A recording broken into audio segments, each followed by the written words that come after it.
Hello,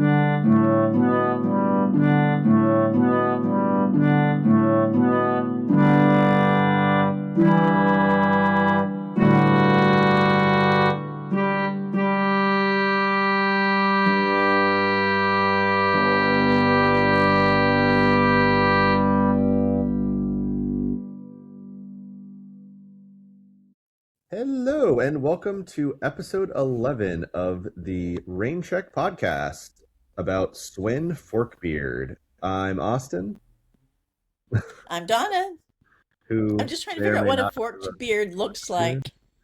Yeah, I feel like it's just sort of like shooting out two different ways. I don't know.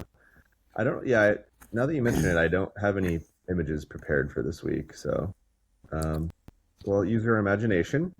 But Sweyn, are we calling him Sweyn or Sven? Your pleasure. Okay. He was born in 960 in Denmark, and he was the son of Harold Bluetooth. And if that name sounds familiar, it's because the Bluetooth technology on your phone is named after him. And the idea was basically that Harold Bluetooth united Denmark and Norway under one king, and Bluetooth is like connecting to is uniting what they're saying here, it's uniting computing and cellular industries with a short range wireless link. But I kind of think of it as Okay. like two things connected. I also am reading that I don't know what the logo for Bluetooth is.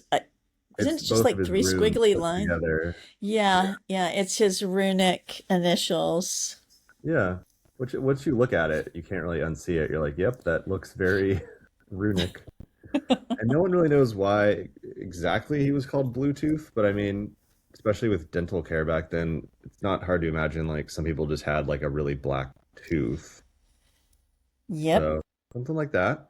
So the Vikings seem very focused on like how people look. It's like Forkbeard, Bluetooth, like the tall. I mean, I guess the English do it too, but I feel like the English also do a little bit more like the brave, the great, the martyr, the whatever. Hmm. So then in 986 is when, so we're jumping ahead a lot, but he's growing up, and then so he's about 26 when he rebels against his father, Harold. So one thing also to know about Harold was that he was the first guy to Christianize Denmark, and he did it somewhat forcefully. So it was not the most popular decision, which makes sense because he's fully, forcing everyone in the country to be the same religion. So then Swin, our main character for this episode, rebels against his father, partially because he, doesn't want the country to be as Christian. But notably, once he does succeed and he takes over, the country still basically is the same. So it seems more of a political issue, like he just wanted to be king rather than Right. actually He wanted caring to that be king of Denmark, and he exiled his dad, and his dad died shortly thereafter. much. Right. Do we know how his dad died, or I guess just being I exiled? don't, but like, is Swin thinking about, okay, oh, I'm saying Schwinn, which I'm sure is not Swin. correct.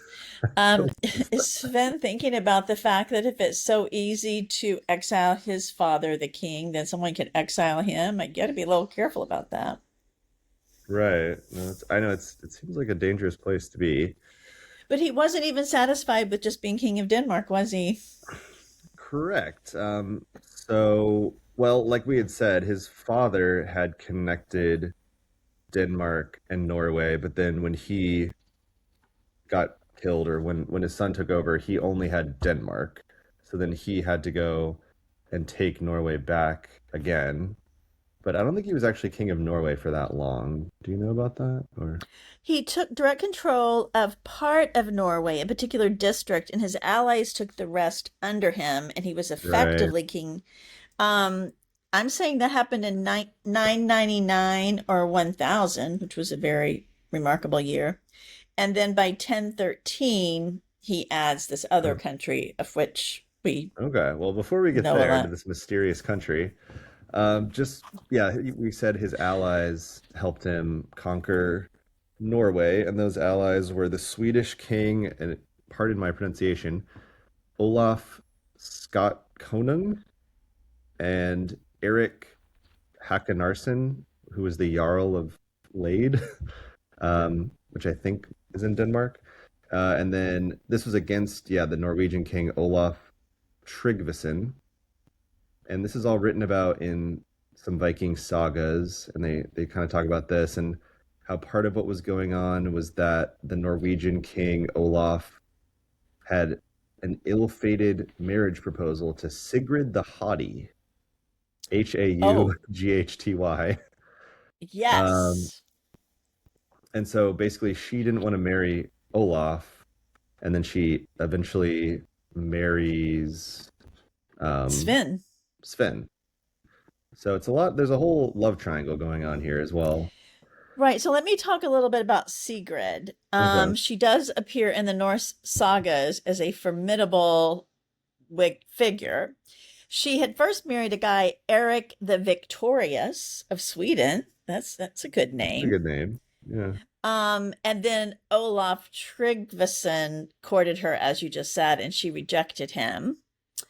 Um, and the saga, and she married Sven. And this is his second wife. So I'll go back to the first wife in a minute. But Okay. the sagas credit her with pushing Sven into going to war against Olaf.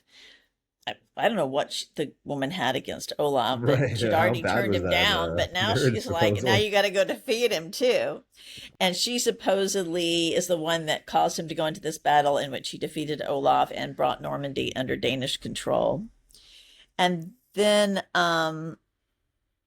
they're saying that she might have married him because since she was the Queen of Sweden under her first husband, it kind of Hmm. created an alliance with Sweden as well. And since we're Right. talking about her, who was his second wife, let me just mention his first wife, Gunhild. Hmm. Um, she was a Polish princess, as far as we Hmm. know, and her her existence is confirmed. Da da da, and she bore Sven two sons, one of whom became the king of Denmark as Harold, another Harold, and then Hmm. Canute, which we will hear about next week, who we'll talk about next week, He's an important was guy. Yeah. was the son of Sven's first wife, and she also had some daughters, and we don't exactly know what happened to her. Presumably, she died, and that's why Sven married Sigrid the Sigrid. Haughty. Yeah. But maybe Sigrid could have forced him to marry her anyway and throw the other woman under the She bus. I was very mean, haughty. Yeah. yes, who I knows? do actually think I have all his daughters here. So there's Estrid, Geitha, Gunhild. So I guess named after the second or the first wife. Sanslao and Thyra or Tyra. Okay, Estrid was a pretty interesting person, his daughter. So, she was born around 997, and so she was still pretty young when all of the stuff we're going to talk about in this episode happened.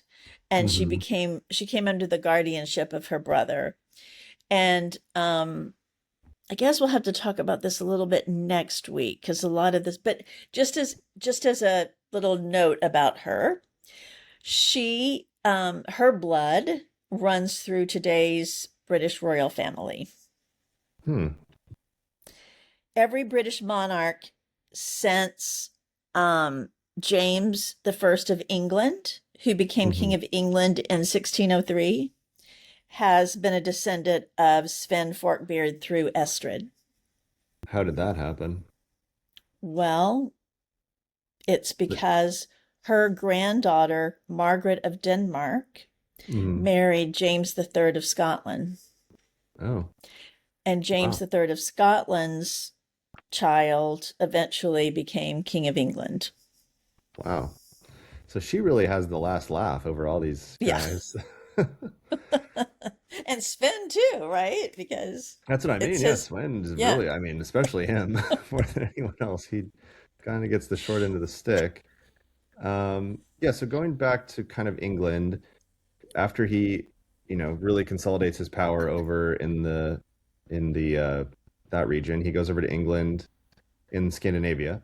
He goes to England and he apparently makes an agreement with Duke Richard II of Normandy, which where Emma's it brother, okay, yeah, which lets the Queen Danes Emma's have brother. permission to sell the the loot that they get from England basically in Normandy. And remember that the reason Emma is married to Athelstan the Unready is Red. because of a deal. Athelred, I'm sorry, I keep forgetting his name. Athelred Right. is because Athelred needed to make a deal with the Duke of Normandy to not allow the Vikings to have a foothold in Normandy and have Mhm. Normandy help them in any way. And so they made this deal. As part of that, Emma married, and yet despite that deal, you just heard that he still helped They're out doing it anyway. Sven. Yeah. Mm-hmm. So then he apparently pretty quickly loses control of Norway. There is this Battle of Svolder. So he doesn't hold on to Norway for long, but maybe that makes him focus more on England. I'm just thinking out Could loud, be. but kind of makes sense. And then 2 years later, his sister Gunhilda. So there's a lot of Gunhildas, but his sister Gunhilda is killed in Ethelred's St. Brice's Day massacre that we talked about last week. So that's when he starts getting paranoid about all of the Danes, and he just has like this massacre against. We're not really sure exactly how it went, but just a bunch of Danes got killed, and one of them was Gunhilda, so that really angered Sweyn. And so yeah, then a couple years later, in 1003, 1004, he launches his massive invasion of England and he starts ravaging mainly in the southwest. And this is when Athelred pays a huge amount of Danegeld to try to get him to leave. But then it doesn't really work. This keeps happening for like basically a And decade. yeah, and I Yeah. guess what I read was that historically the Viking raids had not been from a king of Norway or Denmark or Sweden Mm, raiding, but had been people under the king who were out for loot to, so they could go back and buy more land and grow more power and that all makes that stuff. sense. So this, I think, was the first time that an actual king of one of the Scandinavian countries was doing the raiding and seemed like determined that he was going to get control. I think because of not only his sister's death, but which was probably an insult to his family, but Hmm. all the Danes that were killed since he was king of Denmark. It makes sense that he would want to seek revenge. One thing, I don't know the exact like timing of this, but one thing I thought was interesting was that Swen recruited priests and bishops to come from England to, I guess, Norway or to Denmark, um, to be like bishops there. Whereas like in the past, or I guess like his father had more taken like German priests.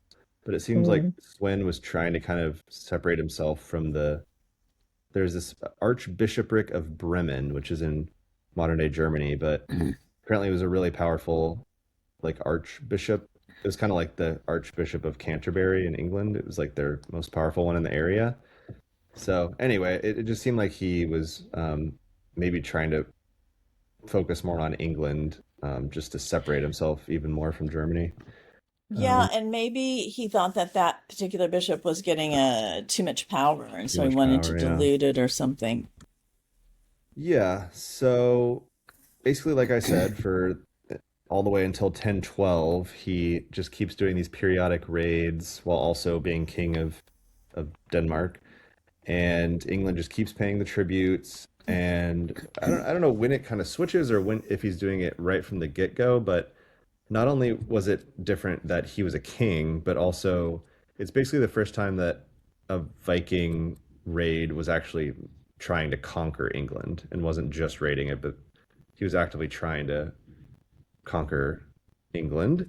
And he succeeds. So basically, Yeah, in 1013, he lands in Gainsborough, and basically the Danelaw kind of immediately submits to him, which kind of makes sense because yeah, they because have a that was lot in in common. Northumbria, right?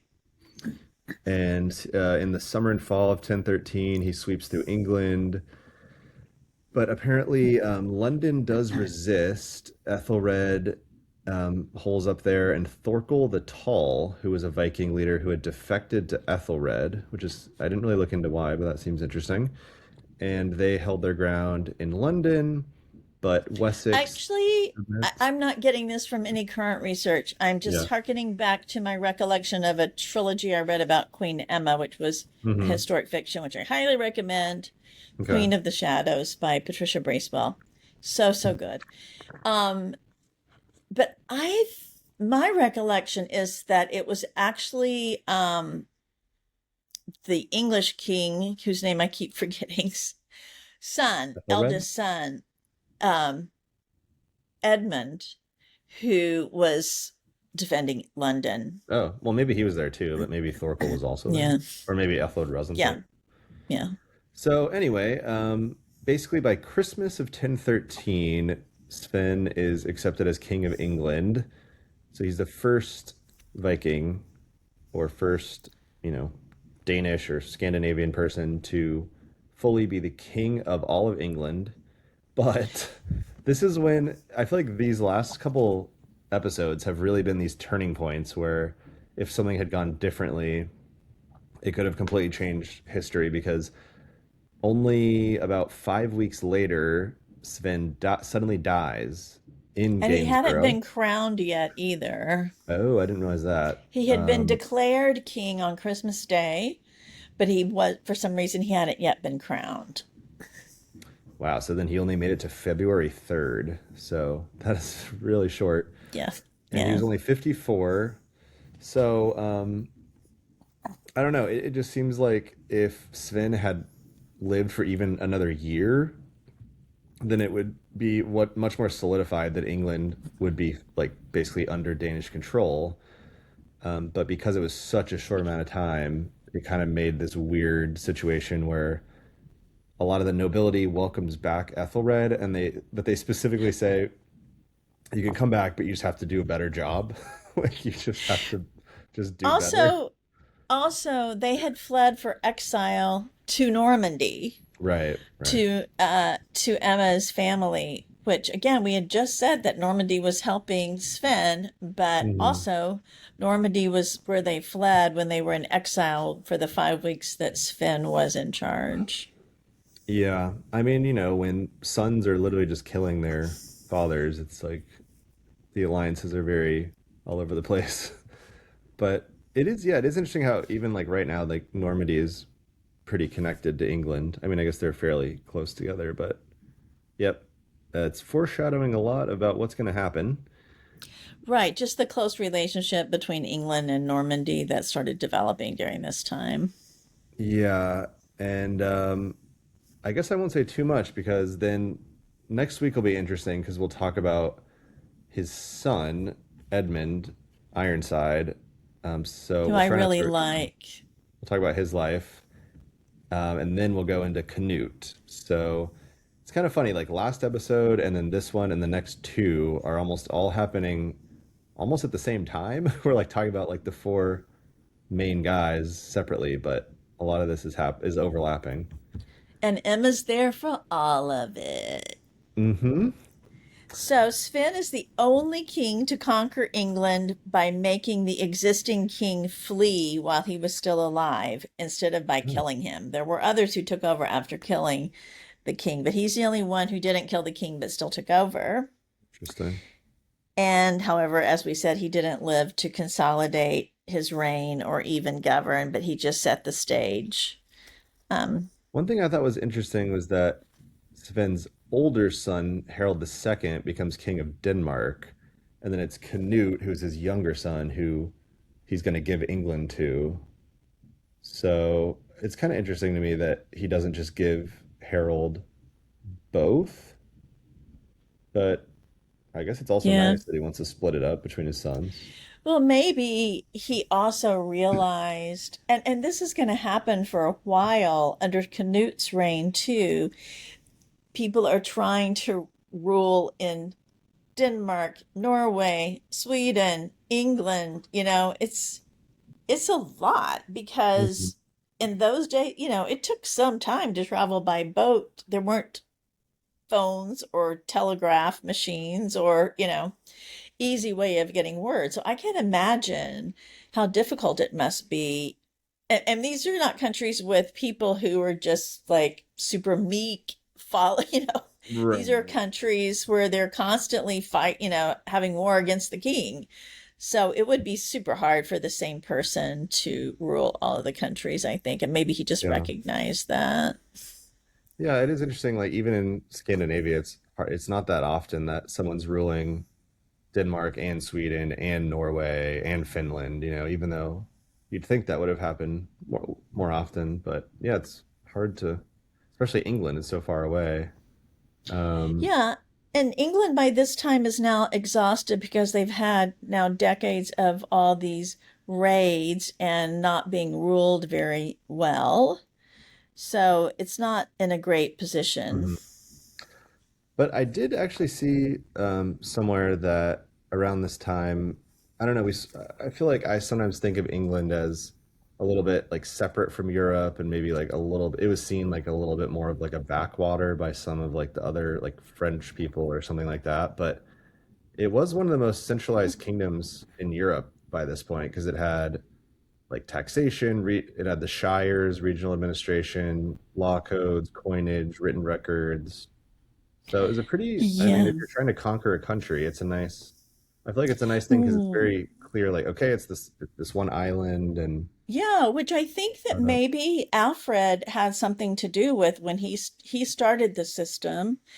And you wonder why France, for example, didn't have a similar bureaucracy set up, but at the time, and this allowed the women of France to have a little bit more power because England already has some bureaucracy where people were assigned different roles. And like you said, they had a taxation system and they had some systems going on that made England quite wealthy, and which is why so many people tried to raid it. So Right. even though it was considered less sophisticated and a backwater, as you said, it did, it was better administratively. And Are you when saying in William, France they didn't really have yeah, I'm like going to tell you that in regional? a second. I'll say Okay. that in a second. But when William conquers in a few more episodes, he doesn't try to remake England as Normandy was run or as France was run, but Hmm. he sees how well England is being run. And he's like, let's go Keep it forward going. and multiply. This is Yeah. great. And I think that's why England was able to kind of solidify and start kind of growing its powers because it did have such a good administrative system. So in France, in this time period, the wealthy families, the nobility, it was a family run project, right? So, oh, we need someone to manage the households, to manage who's, relationships, to, you know, take care of the books, stuff like this. And the women did a lot, like the men were off fighting and the women were doing the administrative work. And so they were often allowed to be in the room of the power, sitting beside their husband in when the courts were coming in and asking for relief and stuff. Maybe they were serving as regents while their husband was all fighting or their Hmm. son, but also just even beside them, they had an active role because there wasn't anybody else that was trusted to do these administrative tasks. And then it wasn't until the early 12th century, around Louis the Sixth time, I'm going to say around 1120-ish, that Hmm. King Louis had this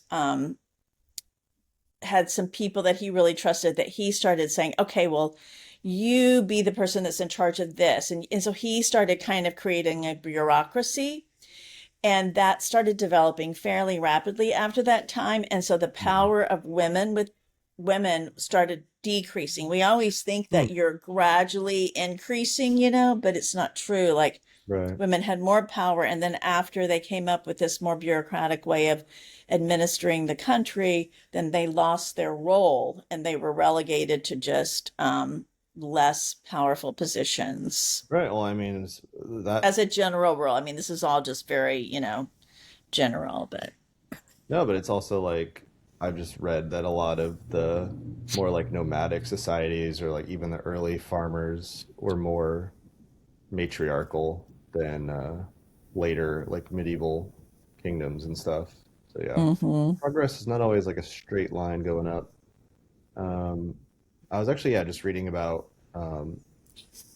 Minoa or what's it called, the Minoans on Crete, I think.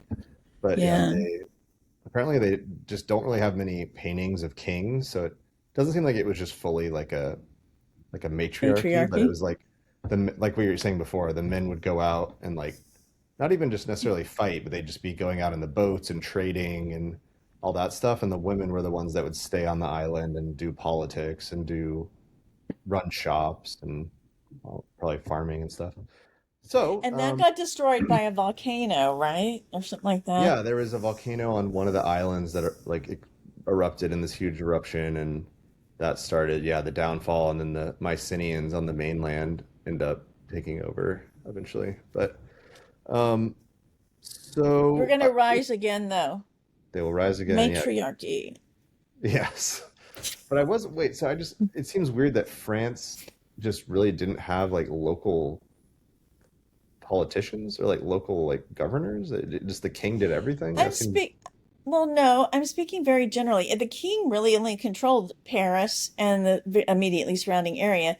So Mhm. each duke or count or whatever kind of was like the mini king in their area. Okay. But there weren't like But shires, I guess, and like they no, they didn't smaller. really have shires. They relied on Castilians. So in all their castles, they would have someone in charge of that castle, and that person was kind of delegated to do that. Expand, And I'll have to look it up a little bit more to speak more cogently yeah. on it, but I'm just saying this because England definitely had a more solid like system like that. yeah, I just read when I was researching Andala about how it was King Louis, who was came into power when she was in power, that started kind of having people, like, I think they did have people serve in different positions, but it wasn't like a set established position. It was like, oh, George, can you help me with this on a one-off Mm, basis or what? And they had seneschals that would help them with little things, but England just had a much more well-developed system and interesting. bureaucracy. All right. So just to wrap things up, after his death, it seems like there's his body was kind of moved around a couple times. He might have been buried three times. Originally at Gainsborough. So I think Gainsborough is where he first invades, and that's also where he dies, and then he gets buried there. Then his body gets returned to Denmark. And then later traditions claim he was reburied in Roskilde Cathedral, which is sun-built, but I'm not really sure about that. Um, some say it's an unmarked grave, others say his remains were lost. And did you have anything else But about his Sweyn? blood runs through the royal family of England today. That's through the royal family. Some people did think, like at the time, um, that he was killed because of like the vengeance of Saint Edmund, who like 150 years earlier, the Danes, when the great heathen army had come, they had killed like he was the king of Mercia or not Mercia, East Anglia at the time. So when they came and they killed him, so some people were like, "This is he died because this is revenge for you guys killing Saint Edmund." That And might be a apparently stretch. that's a bit of a stretch, but you can see how some people would think that. And apparently Saint Edmund and then Edward the Confessor were both regarded as the patron saints of medieval England. until they were replaced by Saint George in the 15th century. So Mm. we've already heard about technically both of those kings. We talked about, No, we haven't oh talked. We no, haven't sorry, talked we about haven't heard Edward about the it. Confessor yet. He's coming up. Yeah, Um, he is the son of Emma and King mm, Athelred. yeah, I was thinking of Edward the Martyr. There's a lot of Yeah, Edward, and none of them are yeah. Edward the First, which is also very Mhm. confusing. So, I kind of liked, I think last week I had like some little just fun facts about England in general, just aside from the kings and everything. So I'll share a couple of those before we end. So apparently travel was dangerous, obviously, and so travelers were advised to shout, blow horns, just make a lot of noise when they were going off the main roads. And I guess that was to Because of the signal. animals. No, apparently it was to signal that they were peaceful and that they weren't raiders. I Mm, guess if you were being okay. quiet, maybe they thought you were like Viking raiders, and so if you're being Hmm. loud, you are safe. They know that you're not going to hurt them. Um, just in general, traveling in this time seems so dangerous because I don't know. It seems so easy to just have thieves like jump out of the bushes and rob you, and how you're not going to have like the sheriff or whoever you're going to talk to is not going to be able to find those random guys. Hmm. Hmm. Um, Another thing was just kind of about like what people did for fun. They played dice, they had board games like chess, they would do riddles, horse racing, hunting. At feasts, there was a lot of harps, and they'd have juggling balls and knives, all that kind of stuff. So that's what they were doing for fun. And this was appropriate for this episode. Life expectancy was brutally short. Um, so personal hygiene wasn't very common. Most adults died in their 40s. So actually, Sven was like 54, so kind of older. Disease, famine, and Yeah, violence made old age a genuine rarity. And there was I thought this was kind of interesting. There was a hunger gap, which was essentially just like the winter, but it's when the last year's harvest runs out and you haven't got to the new one yet. So maybe in like um, probably January, February, or maybe March or something. yeah, it's something we can't really appreciate, right? Because there's always food in a grocery store somewhere. And yeah, you could trade with Italy or something where they had like an earlier harvest, or maybe local people like would have saved up more food. But no, it's something to be grateful for that it's very rare nowadays that you literally have no food, or like the whole country or the whole, your whole city is just completely out of food, Right. completely. And so many women died in childbirth and so many children died being born or in childhood because they didn't have any treatment or vaccines or whatever for all the childhood diseases. So Not that's to one mention reason that, huh? we're not even at the Black Plague yet, but that's gonna. Right. Yeah. So, as I said earlier, next week, since we already talked about Ethelred, so we're not gonna, even though he does technically become I king just once want a to make year. a I just Mhm. want to make an interjection where I Yeah. think we should do a special episode sometime just on how climate impacts world events because we talked about the volcano that destroyed the matriarchy in Minoa In or Crete, but it was like the Minoans. Crete. Um, and there's also a volcano that had a big influence on the Scandinavian countries. I read about Right. that was earlier than our time period. But Hmm. it's interesting how, you know, these huge volcanoes would erupt and block the sun for as much as 2 years. And I guess because they were so dependent on agriculture, and because, as you said, Mhm. there was this hunger gap, even on a good year, where you might run out of your Physical stored food. Well, if you didn't have a harvest because for there was two no sun years. to grow the food, I then know that would you're be very really scary. up the creek, right? Yeah. So, it's crazy. And I think we're going to experience that in the future as, some parts of our planet get so hot that it's impossible to both grow food and water it and survive in the temperatures. And then that's going to cause people to try to leave and go other places where probably a lot of people aren't going to want them to be because there's already a lot of people there and Yeah. oh, yeah. So the climate has a big part to play that always doesn't get noticed, and how governments are formed or reformed or That would be all fun, yeah, that. to do. I don't know when we would fit it in, but do little special episodes. And I did read a book. One of my favorite history books I ever read is called The Silk Roads, and it's kind of just a general world history, but it's focused around like the title, like the roads, but not just China. It's more about the Middle East and what was going on like in those areas that were between Europe and Asia. But he wrote another book called The Earth Transformed that Hmm. is about all the times that there was basically like an apocalyptic event, like yeah, those volcanoes exploding or some Well, sort of that like sounds ice age. interesting. So it kind of makes you weirdly feel like a little bit better because you're like, oh yeah, like the climate has changed before, Right. but at the same time, it's not great And whenever it that's hasn't been, it has been just a because it's hard happened before. A experience lot for of bad those stuff living has through. happened. Yeah.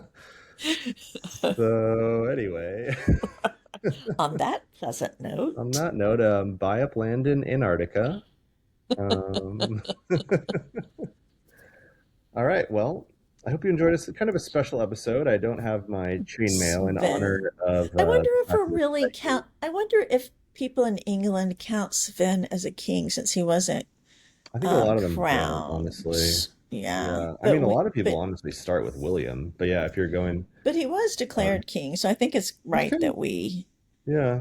And I think featured it's him. interesting because I think a lot of times you don't learn about the Scandinavian side of things, even though I mean you hear about the Danelaw and all that stuff, but England is almost a weirdly a Scandinavian country. It's kind of like a weird half and half Scandinavian and like Northern Europe. So I'm glad we talked about him. Anglo-Saxon, French, and Norman. Anglo-Saxon, Norman, yeah, it's a crazy country. So yeah, but it will be nice. I'm excited. I mean, Edmund will be interesting, but then when we get to Canute, that'll be a lot to talk about, and then we'll really get like the ball rolling with we'll Yep. we'll get a lot of these kings have only ruled for like a couple years, so we've been kind of stuck in this like late 900s, early 1000 time. So all right, that is all for this week. All Follow us right. on Instagram at RainCheckPod. We're also on YouTube. In case you're listening to this, if you're watching on YouTube, we are a podcast. So check us And out. please leave Tell your comments friends. and things you'd Yep, like to hear more about or less about, and we'd love to interact. totally. All right. I still haven't thought of a See sign ya. off. So see you next time. Au Bye. revoir. Au revoir.